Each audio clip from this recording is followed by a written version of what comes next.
3 তারিখে যখন ঘোষণা দিয়েছিলাম আমরা বলছিলাম ফ্যাসিস্ট সিস্টেম রয়েছে সেটার আমরা বিলোপ চাই।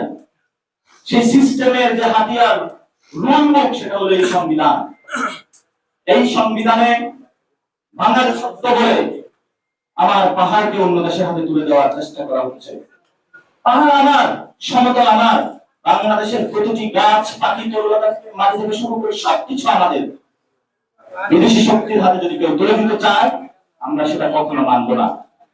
এর জন্য এই সংবিধান থেকে শুরু করে বাংলাদেশে বর্তমানে যত ফ্যাসিস্ট সিস্টেম আছে আমরা আজকে এটা ছিনলাম না, এখনো সুযোগ দিচ্ছি। এই সংবিধান জনগণ ছেড়ে ফেলে দিচ্ছে রাজপথে, কিন্তু এই সংবিধান নিয়ে এখনো বগল দাঁড়া করে অনেক মন্ত্রী ঘুরে, অনেক মন্ত্রণালয় আছে, তারা সংবিধানের সবক আমাদেরকে দিচ্ছে। আমরা বলি যে তোমার